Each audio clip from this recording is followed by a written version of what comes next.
Hoje, eu vou, assim, falando muito do Valorant em específico. O Valorant, ele não paga bem. Ele vai te pagar bem. Eu sei que vai ter muita gente falando, como não paga bem? Eu sei que tem lá o amigão streamer que ganha milhões. Sim, só que ele é né? Sim. Tipo, você não pode chegar e falar assim, o Jeff Bezos, ele ganha muito dinheiro. Pô, legal, mas você não... Porque você faz stream na Twitch que você tá ganhando muito dinheiro. E às vezes eu sei que falta isso muito, essa noção de vida. Eu não sei se às vezes a pessoa tá com só 2 neurônios funcionando na hora que ela fala uma parada dessa, que... Tipo, é entender que... todo mundo precisa ganhar minimamente bem para o cenário ser sustentável. Eu falo isso, é uma briga que eu faço muito para minha live, para a galera entender que é, por exemplo, uma conta simples. Se hoje você começar a trabalhar com 18 anos e ganhar um salário mínimo eternamente até 65, que é a idade que se deixarem a gente se aposentar, né? A gente não sabe se a gente vai se aposentar mais, vai conseguir, você vai ter ganhado, arredondando, R$700 mil. Se você for, como jogador, tentar fazer isso, você vai trabalhar quando? Dos 16 aos 33. Hoje, o cara no Valorant que mais velho que tem no Brasil é o Pava com 35 e ele nem compete, né? Ele tá lá nos Cara Velhos, que é o maior time brasileiro da história. Tipo... Se você for fazer assim, peraí, então eu vou tentar ganhar R$700 mil nessa pequena faixa de 17 anos ou 20 anos. Você tem que estar ganhando, em média, R$3.500. E hoje isso no Valorant é insano de você estar conseguindo ganhar. Sério? Sério. Até nos times classificados? Não, nos times classificados você tem, assim, eu acho que o salário mais baixo hoje no time classificado, que não vou falar, obviamente, quem é R$1.500. Tá? Mas, então, mesmo assim a gente vê que tem um cara no time classificado que tá ganhando bem abaixo do que a média, entendeu? Então tem... abaixo do piso do CBLOL, por exemplo. Muito abaixo, né? E... a gente vê, então, que é muito difícil, assim... Eu sei que, por exemplo, às vezes para uma criança que ela tá vendo, ela vai olhar e falar assim, pô, pra minha realidade de contas, R$1.500 é grana pra caramba. E eu não duvido, porque a pessoa tá preocupada em comprar figurinha. E ela tá certa em se preocupar com isso. Mas eu tava tendo até hoje na renegociação de contratos e tal. Eu falei, isso aqui não é um salário que você vai viver pro resto da vida. Não tem como. Então, não tem como a gente chegar e falar que o jogador, hoje, ele é o elo mais forte de uma corrente numa negociação. Então, se a gente quer hoje transformar o esportes brasileiro em algo sustentável para todos, né? Não é que o cara acabou de começar a jogar e ele começa a ganhar R$3.500. Não é isso que a gente está lutando. A gente tem que estar lutando que muitos times eles consigam ganhar essa base salarial para poder ser sustentável. Senão, quantas crianças elas param a faculdade, a escola para poder estar fazendo para ganhar um salário que não vai fazer o pé de meia. Não é o caso de jogador de futebol, que eu sei que também não estou falando que todo jogador de futebol ganha muito dinheiro, mas você vê que pelo menos você tem uma camada que, claro, ainda assim é ínfima, né? Que é tipo até a Série B, sei lá quantos por cento isso deve dar, deve ter 5% da população de futebol, que consegue juntar uma grana, mas hoje não é nem isso 5% do Valorant brasileiro. Então é isso que que eu gosto de tentar enfatizar, e eu brigo muito. Então todos os times, quando eu tô conversando, eu tento passar essa realidade de, mano, não vamos aceitar esse contrato, porque o cara, ele tá basicamente passando a mão na nossa bunda e rindo. Porque, por exemplo, se vocês forem aqui, o Pedro, dono de uma... Não, chefe, né? De uma das lanchonetes. Dono. De uma das melhores lanchonetes, já deixei muito meu dinheiro lá, parabéns. Se você chegasse na sua operação e falasse assim, pô, eu quero contratar um melhor chefe que eu conheço aqui do Brasil, eu vou oferecer R$500 pro cara? Não tem como, porque você está pagando menos do que o mínimo. E hoje as organizações acham isso normal. E todo mundo, às vezes, parece que tá num êxtase, tá ligado?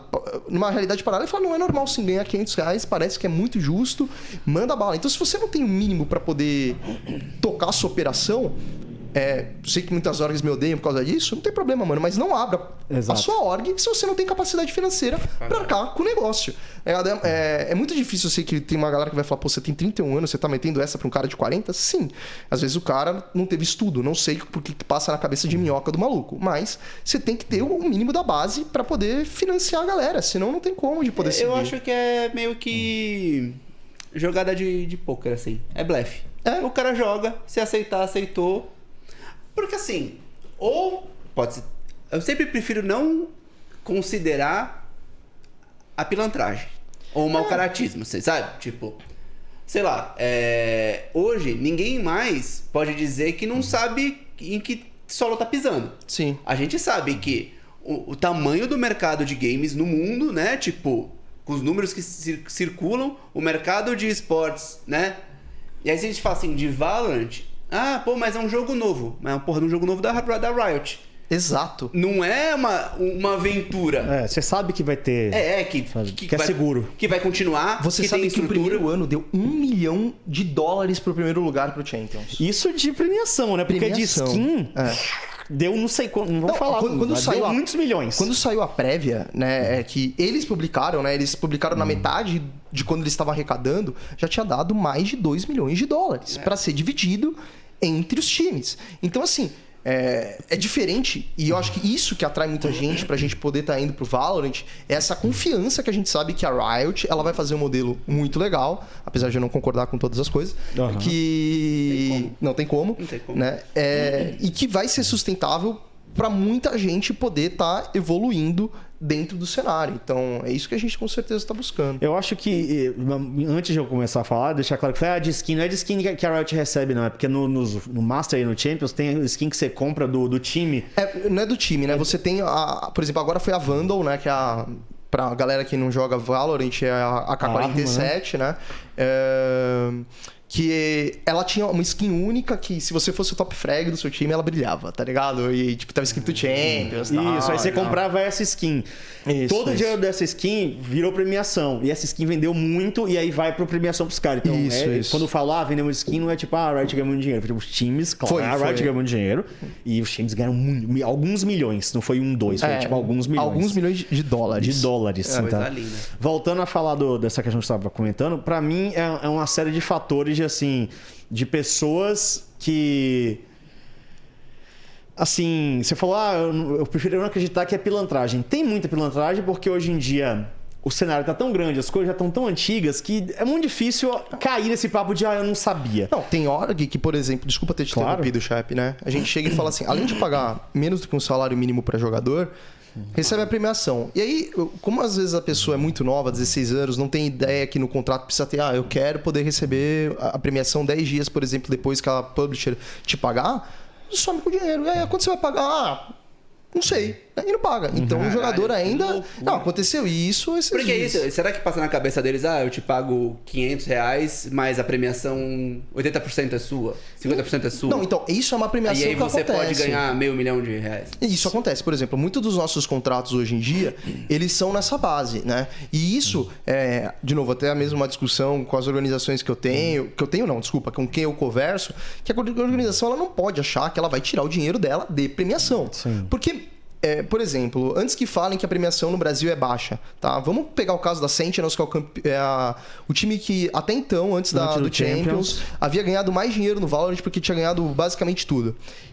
A média salarial nos Estados Unidos, eu tô falando média, ou seja, tem gente que ganha ainda mais, tem gente que ganha ainda menos. É $15 mil mês. Da Elite. Do Globo lá, tipo, da galera que tá jogando VCT. Isso. Né?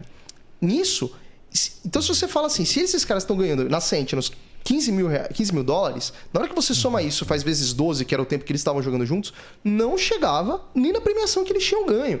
Então, hoje, e é isso que eu falo com todo carinho para a organização, se ela tá acreditando que a receita dela vai vir de premiação, ela tá com o planejamento financeiro dela errado, infelizmente. Incompetência. Né? Porque não tem como, não vai bater. Né? E muita da pressão que a gente fica ouvindo da galera, infelizmente muito jovem, falando, né? Por que a gente não tá batendo no gringo? Pô, amigão, o gringo tá ganhando $15 mil mês. Você tá ganhando R$500. Como é que você vai dedicar a sua vida sem saber se você vai pagar a conta de luz do final do mês, tá ligado? E às vezes é isso que a galera não entende. É impossível pagar a conta de luz ganhando R$500 no Brasil. Entendeu? Então a galera às vezes não tem essa noção de que, tipo, pouquíssimos times, mesmo às vezes os que vão pro Champions ainda não estão ganhando tão bem, pra querer já bater e falar, os caras não estão treinando o suficiente e os cambal, né? E aí, a gente tá falando de um cenário macro também, né? A gente não tá falando só do VCT, a gente tá falando dos times que não conseguiram acesso e que também merecem ser remunerados, porque assim, as pessoas...